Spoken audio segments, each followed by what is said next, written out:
Good morning dear students. हम अभी basic fundamental number 4 पढ़ रहे हैं। तो बेसिक फंडामेंटल नंबर 4 में हमारा जो पार्ट 1 कंप्लीट हो चुका है, उसमें अभी हम पार्ट 2 की तरफ जा रहे हैं, काइंड्स ऑफ सेंटेंसेस में।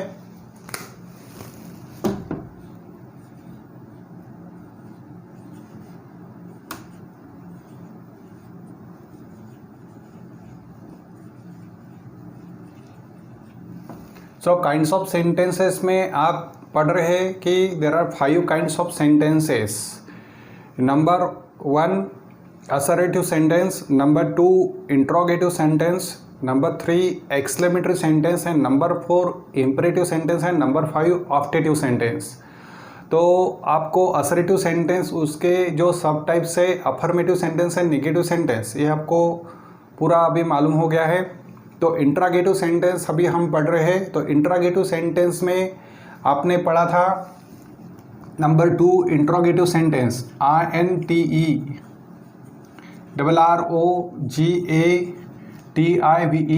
Interrogative sentence. तो इसका पैटर्न मैंने आपको यहाँ पे पढ़ाया था, VS प्लस क्वेश्चन मार्क, ये इसका पैटर्न है। तो ऑलरेडी इसमें जो सब टाइप्स है वो आप पढ़ रहे हैं। तो आपका अभी WH टाइप क्वेश्चन कंप्लीट हो गया है और number B yes no type question आपका कंप्लीट हो गया है। सो अभी हम थोड़ा इसमें और आगे जाएंगे, नंबर C। तो नंबर C अभी मैं स्टार्ट करता हूँ यहाँ पे rhetorical rhetorical question. Rhetorical question, ये रिटोरिकल क्वेश्चन एक ऐसा क्वेश्चन रहता है कि उस क्वेश्चन में आंसर ऑलरेडी उसमें प्रेजेंट रहता है। So there is also called third type of question, there is also called third type of question, third type of question, third type of question called rhetorical question, called rhetorical question. So in this question answer is already present. Answer is already present. For example, do we obey our parents? Do we obey our parents? Question mark. आप यहाँ पे question कर सकते हैं, do we ओबे our parents, मतलब हम हमारे पेरेंट्स को ओबे करते हैं क्या, उनकी सुनते हैं क्या। तो यहाँ पे हम क्वेश्चन का जो आंसर है ऐसा बोल सकते हैं, yes we do obey our parents. Number 2, shall we save our nation? Shall we save our nation, हम हमारा राष्ट्र बचा सकेंगे क्या? Yes we shall save our nation. तो यहाँ पे देखिए कि इसका जो VS पैटर्न है, ये यहाँ पे आप ऑब्जर्व कर सकते हैं, do verb we subject, shall verb and we subject. So इस तरह से ये रिटोरिकल क्वेश्चन होता है। Answer is the part of the question, that is called the rhetorical question. तो थोड़ा सा और आगे जाएंगे, ये हो गया आपका rhetorical question. Kinds of sentences में इंट्रोगेटिव सेंटेंस पार्ट आपका शुरू है।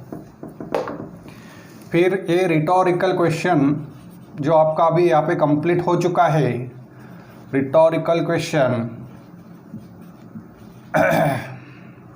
तो नंबर D अभी लेते हैं यहाँ पे क्वेश्चन टैग।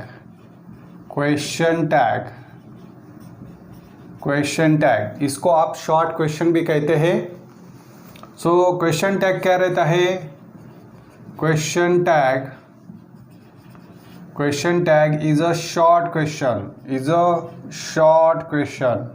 एक शॉर्ट क्वेश्चन रहता है, बहुत छोटा सा एक सवाल रहता है जो हम बोलते हैं, उसको कंफर्म करने के लिए हम उसके सेंटेंस के आखिरी में शॉर्ट में क्वेश्चन लगाते हैं. So question tag is a short question. This question is about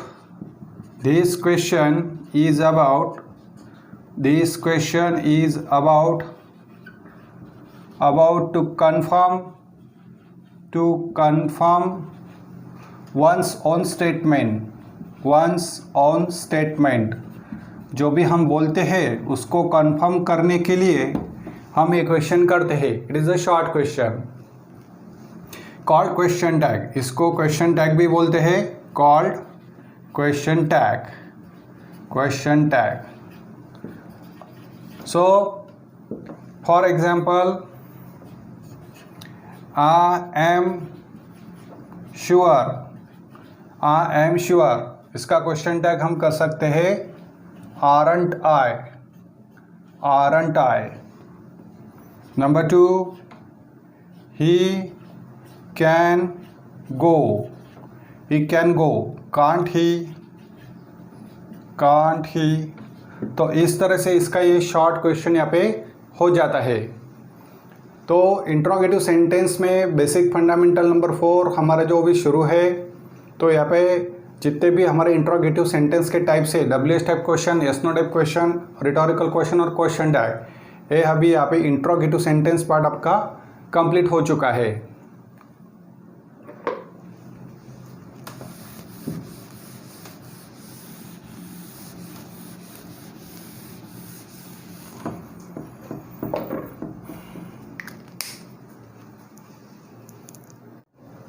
so dear students, अभी हम काइंड्स ऑफ सेंटेंसेस में और थोड़ा सा आगे जाएंगे. नंबर 3 अभी शुरू करते हैं यहाँ पे imperative sentence. IMPERATIVE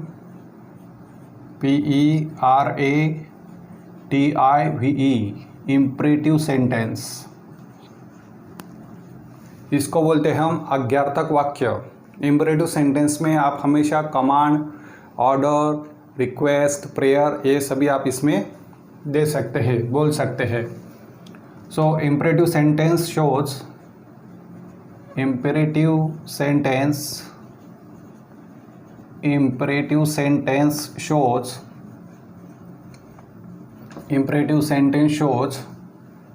order,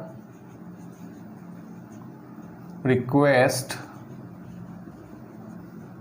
command, prayer, prohibition,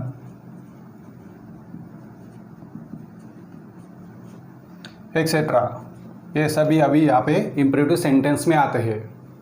तो इम्परेटिव सेंटेंस का जो पैटर्न है, इम्परेटिव सेंटेंस का पैटर्न रहता है मेन वर्ब.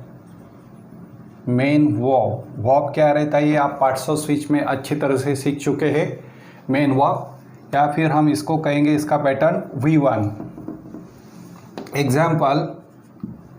एग्जाम्पल कम इन. सो यहाँ पे इसको आप बोल सकते हैं, ये ऑर्डर भी हो सकता है और कमांड भी हो सकता है. फिर देन शट द डोर.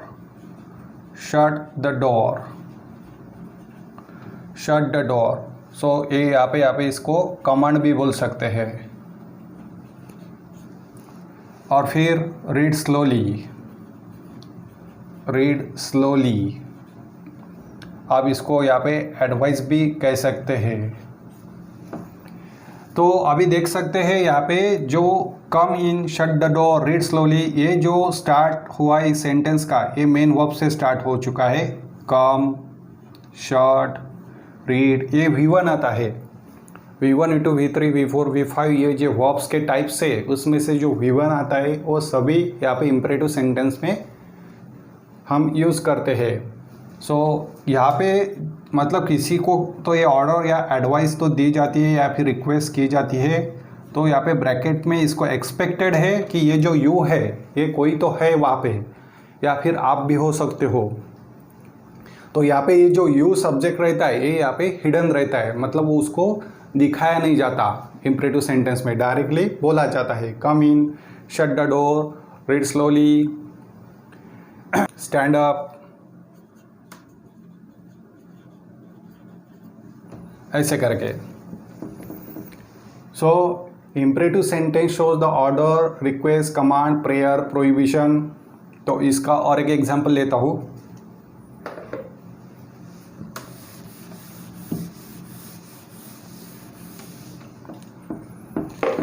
अगर इम्परेटिव सेंटेंस को हम निगेटिव टाइप में बोलेंगे, फॉर एग्जांपल निगेटिव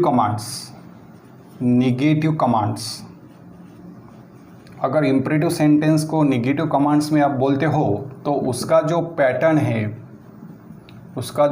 है वो हो जाता है वी, मतलब डोंट प्लस वी, क्योंकि हम डोंट लगाते हैं, डोंट प्लस वी मतलब don't plus verb.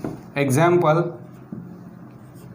Don't touch open wire, don't touch open wire. So इसको निगेटिव एडवाइस भी बोल सकते हैं या प्रोहिबिशन, स्पेशली हम इसको बोल सकते हैं प्रोहिबिशन मतलब मनाही, मतलब कुछ भी करने के लिए ना। Don't touch open wire. For example, don't shout. तो यहाँ पे देखिए डोंट वर्ब है और ये टच मेन वर्ब है, तो पैटर्न हो गया वी। डोंट यहाँ पे वर्ब है, शाउट मेन वर्ब है, तो पैटर्न हो गया यहाँ पे वी। तो इस तरह से निगेटिव कमांड्स जब भी आप देते हो उसमें डोंट यूज करते हो, that is called the imperative sentence negative commands, pattern shows we. और अगर प्रेयर या फिर विश कभी करते हो या फिर रिक्वेस्ट करते हो, for imperative sentence shows request. So request के लिए स्पेशली जो पर्सनल रिक्वेस्ट हम खुद होके करते हैं उसके लिए हम यूज़ करते हैं let, LET, let. So for example लेते हैं लेट मी गो। इस लेट का जो मतलब यहाँ पे मीनिंग होता है प्लीज़। इसको हम प्लीज़ ऐसे कह सकते हैं, please let me go. Let him do. So इसको रिक्वेस्ट, मतलब ये रिक्वेस्ट के फॉर्मेट में आता है। जब भी आप LET लेट यूज़ करोगे किसी की वर्ब के साथ तो प्लीज़ या फिर रिक्वेस्ट ऐसा ये दिखाएगा। तो ये इंपरेटिव सेंटेंस के सभी अभी यहाँ पे टाइप्स कंप्लीट हो चुके हैं। को इंपरेटिव सेंटेंस और इंट्रोगेटिव सेंटेंस के पैटर्न में थोड़ा सा छोटा सा डिफरेंस मालूम करना है। एग्जाम्पल लेता हूँ यहाँ पे, don't touch open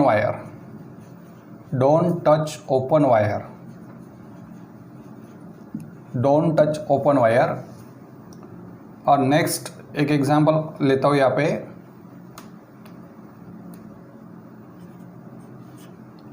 don't they ओबे यू। तो ऑब्वियसली यहाँ पे क्वेश्चन मार्क है, तो ये तो दिखाई पड़ता है इंट्रोगेटिव सेंटेंस से, लेकिन पैटर्न का जो डिफरेंस है, जैसे यहाँ पे डोंट यूज़ किया है तो डोंट टच, यहाँ पे डोंट के साथ V1 आया है, वर्ब आया है, तो ये हो गया इंपेरेटिव सेंटेंस। ये हो जाता है आपका इंपेरेटिव सेंटेंस। और अगर डोंट के साथ यहाँ पे वर्ब के साथ अगर सब्जेक्ट आता है तो वो हो जाता है यहाँ पे इंट्रोगेटिव सेंटेंस। ये हो जाता है इंट्रोगेटिव सेंटेंस, क्योंकि आप लोग कंफ्यूज हो सकते हो कि डोंट तो दो बार यूज़ किया जाता है, एक तो इंपरेटिव में भी यूज़ किया जाता है या फिर इंट्रोगेटिव में। डोंट इंपरेटिव में जो भी आता है उसको ऑर्डर के लिए यूज़ किया जाएगा, और डोंट इंट्रोगेटिव में अगर यूज़ होता है तो वो क्वेश्चन के लिए यूज़ किया जाएगा। सो ये छोटा सा डिफरेंस है। अभी काइंड्स ऑफ सेंटेंसेस में हम और आगे जाएंगे। नंबर 4 अभी शुरू करते हैं exclamatory sentence, EXCLAMATORY, exclamatory sentence. इसको हम उद्गारवाचक कहते हैं, उद्गारवाचक वाक्य। जब भी हम कुछ फीलिंग्स एक्सप्रेस करते हैं तब एक्सक्लेमेटरी सेंटेंसेस हम ऐसे ही बोल जाते हैं। सो उस एक्सक्लेमेटरी सेंटेंस का जो पैटर्न है वो रहता है what oblique how plus adjective with noun oblique adverb plus SV plus sign of exclamatory. सो ये हो गया pattern, what oblique how plus adjective with noun oblique adverb plus SV plus sign of exclamatory. ये pattern अच्छे से अगर आपको याद रहता है तो आप एक्सक्लेमेटरी सेंटेंस बहुत अच्छी तरह से उसको कंस्ट्रक्ट कर सकते हो या बना सकते हो. For example, what an interesting story it is. So sign of exclamatory. So यहाँ पे देखिए व्हाट से शुरू हुआ है ये सेंटेंस, और एक्सक्लेमेटरी सेंटेंस में जो पैटर्न है वो SV सबसे आखिरी रहता है. यहाँ पे इट सब्जेक्ट है, इज वर्ब है और साइन ऑफ एक्सक्लेमेटरी. तो ये जो है ये व्हाट से शुरू हुआ है सेंटेंस है. क्यों? क्योंकि इस सेंटेंस में अगर आप देखोगे तो स्टोरी एक यहाँ पे नाउन है, और नाउन कैसा है यहाँ पे स्टोरी, तो इसका स्टोरी कैसी है, इंटरेस्टिंग, तो ये इसका एडजेक्टिव हो जाता है. सो एडजेक्टिव प्लस नाउन होने के वजह से ये सेंटेंस की शुरुआत हो गई यहाँ पे व्हाट से. फिर अनदर एक एग्जांपल लेता हूँ, हाउ ब्यूटीफुल यू आर. फिर साइन ऑफ एक्सक्लेमेटरी यहाँ पे फिर से लगा देता हूँ. फिर देखिए यहाँ पे एक्सक्लेमेशन मार्क्स है, तो आखिरी में SV पैटर्न आपको दिखाई पड़ता है यू आर. और यहाँ पे जो वर्ड आया है ब्यूटीफुल, इसको कोई लग के नाउन नहीं आया है पर्टिकुलर, और वैसे ये हाउ से स्टार्ट हो गया तो ब्यूटीफुल यहाँ पे हो गया इसका एडवर्ब. क्योंकि हमारा पैटर्न है what oblique how plus adjective with noun oblique adverb. What के साथ हमेशा एडजेक्टिव आएगा, एडजेक्टिव प्लस नाउन, और हाउ के साथ हमेशा एडवर्ब आएगा, और कंपलसरी SV आखिरी में in the end of the statement. So इसको बोलते हैं exclamatory sentence. So this sentence shows joy, fear, kindness, love, surprise, etc. So इस तरह से इसमें जो फीलिंग्स है वो रहते हैं. सो इसको एक नोट आपको मैं कंपलसरी यहाँ पे तैयार करके देता हूँ. if adjective follows to noun, use what? If not, use how. सो ये आपको बहुत सिंपली ध्यान में रहेगा. अगर नाउन के साथ एडजेक्टिव आता है तो व्हाट यूज़ करना है, अगर नहीं आता है तो हाउ यूज़ करना है. सो ये रेफर करके देता हूँ आपको व्हाट और हाउ. सो यहाँ पे हो गया आपका exclamatory sentence finish. So dear students, अभी हम यहाँ पे काइंड्स ऑफ सेंटेंसेस में और आगे बढ़ेंगे. Number 5, optative sentence. ऑप्टेटिव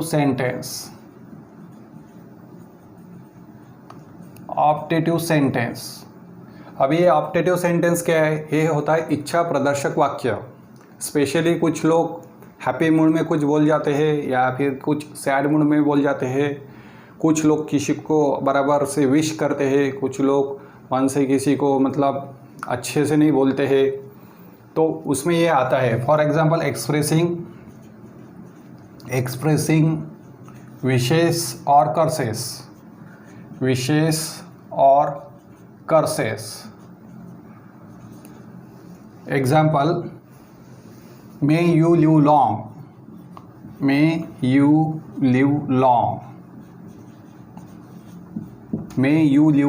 इसका क्या मतलब होता है कि तुम मतलब आपकी उम्र लंबी हो. May you live long. और फिर wish you happy journey.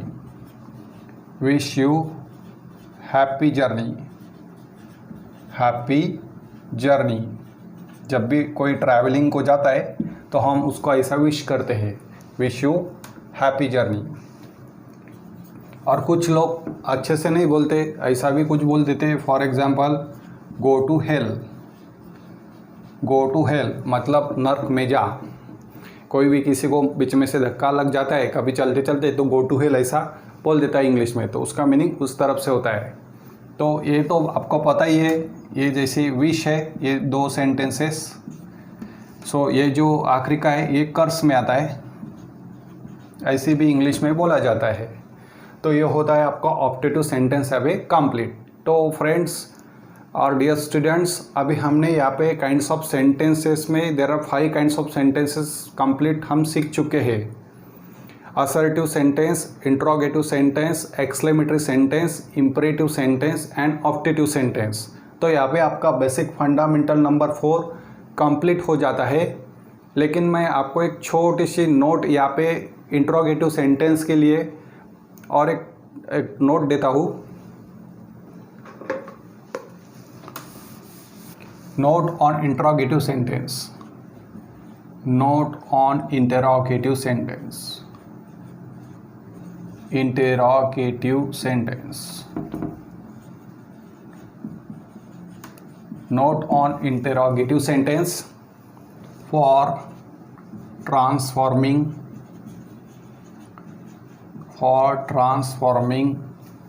assertive sentence into interrogative sentence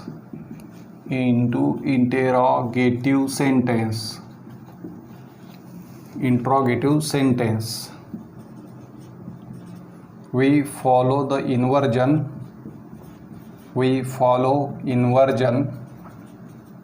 Inversion मतलब उसका उल्टा।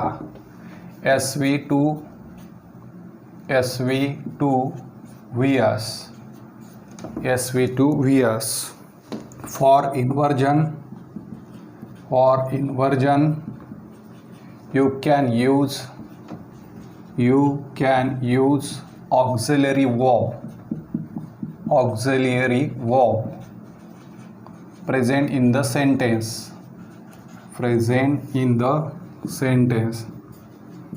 अगर सेंटेंस में ऑक्सिलरी वर्ब है वो आप यहाँ पे यूज़ कर सकते हो। और if not you can use do does did. तो आपको हेल्पिंग वर्ब्स पता है, मॉडल ऑक्सिलरी वर्ब्स पता है कि can, could, shall, should, will, would, may, might, must. अगर वो प्रेजेंट रहते या फिर am, is, are, was, were present रहते सेंटेंस में तो हम उसको SV2 VS करते समय हम डायरेक्टली उसको यूज़ कर सकते हैं। लेकिन अगर नहीं रहते तो क्वेश्चन तैयार करने के लिए हमको इस डू डज डिड की हेल्प लेनी पड़ेगी।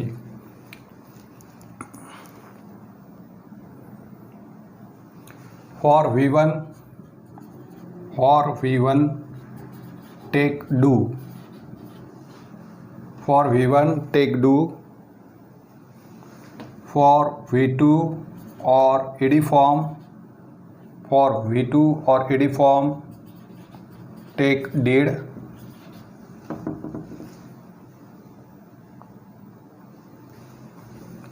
एंड यहाँ पे फिर से V1 से रिपीट में यहाँ पे लिख के देता हूँ। फॉर V1 प्लस यस और ES अगर आता है तो take does. So do, does and did. So इसका एग्जाम्पल हम देखते हैं।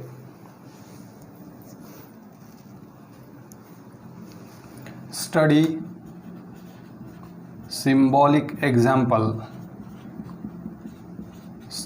symbolic examples given below।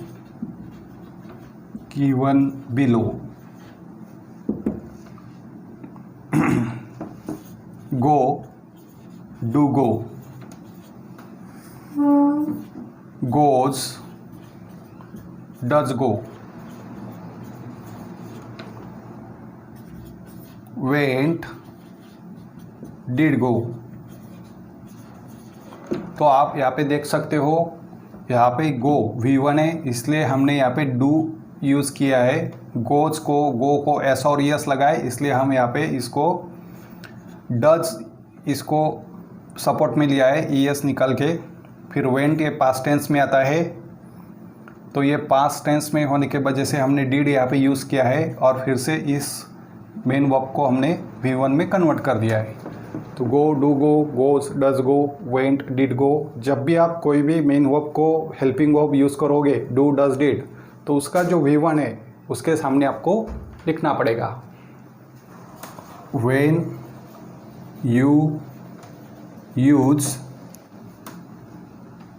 Do, does, did, do, does, did, after that you must use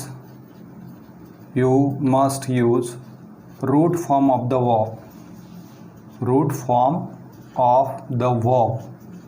मतलब जो वर्ब का रूट बेसिक फॉर्म है V1 वो आपको यूज़ करना पड़ेगा जब भी आप डू, डज, डिड यूज़ करोगे। और यही basic rule shall should company के लिए भी है, मॉडल ऑक्सिलरीज के लिए भी है। यूज़ द और follow same rule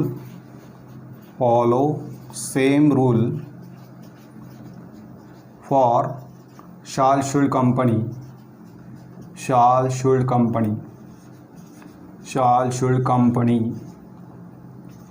ये इसलिए मैं आपको बोल रहा हूँ कि shall, should, will, would, may, might, must जो रहते उसके साथ भी आप V1 ही फॉलो करोगे।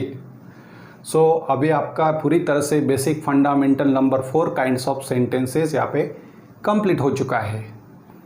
सो फ्रेंड्स, मैं आपको फिर से रिक्वेस्ट करता हूँ, आपको कहीं भी इंग्लिश का कोर्स या इंग्लिश की ट्यूशन या इंग्लिश का क्लास बाहर लगाने की ज़रूरत नहीं है। आपको मेरे इस यूट्यूब चैनल पे ही पूरा का पूरा इंग्लिश कोर्स जो है बेसिक इंग्लिश ग्रामर कोर्स आपको यहाँ पे सीखने को मिलेगा। तो आपको एक ही रिक्वेस्ट करता हूँ, अगर आप इस चैनल पे नए हो तो प्लीज़ मेरा ये बिजी इंग्लिश चैनल आप सब्सक्राइब कीजिए, शेयर कीजिए और लाइक कीजिए। आपके जो भी दोस्त है, आपके जो भी रिलेटिव्स है, आपके जो भी पड़ोसी है, नेबर्स है, आपके जो भी पहचान के हैं, उन सभी लोगों को आप बताइए कि यहाँ पे बेसिक इंग्लिश ग्रामर कोर्स इस चैनल पे, बिजी इंग्लिश चैनल पे 100% फ्री है, टोटली फ्री है।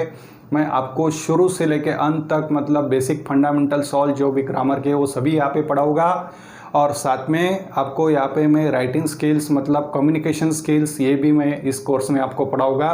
तो जुड़े रहिए दोस्तों हमेशा मेरे इस चैनल पे, बिजी इंग्लिश चैनल पे। और हर जो भी वीडियो मैं यहाँ पे बनाता हूँ वो वीडियो आप बिना स्किप किए मतलब उसको पूरा देखिए, शुरू से अंत तक देखा करिए ताकि आपको हर टॉपिक अच्छे से समझे और आपको हर एग्ज़ाम में मतलब जो भी इंग्लिश की जब भी पेपर रहेगा, इंग्लिश के एग्ज़ाम में, इंग्लिश के पेपर में, इंग्लिश सब्जेक्ट में आपको टॉप लेवल के मार्क्स ज़रूर ये कोर्स दिला देगा और आपके जो भी ग्रामर के प्रॉब्लम से वो अच्छे से सॉल्व हो जाएंगे। सभी ग्रामर के टॉपिक मैं यहाँ पे कवर करने वाला हूँ और आपको जो भी डिफ़िकल्टी है वो मुझे कमेंट बॉक्स में ज़रूर पूछे, मैं ज़रूर यहाँ पे सॉल्व करूँगा बोर्ड पे जो भी आपका ग्रामर का टॉपिक का प्रॉब्लम होगा। तो दोस्तों हमेशा मेरा ये चैनल देखते रहिए, शेयर कीजिए, लाइक कीजिए, सब्सक्राइब कीजिए। फिर मिलते हैं अगले फंडामेंटल में, बेसिक फंडामेंटल नंबर 5। तब तक के लिए धन्यवाद।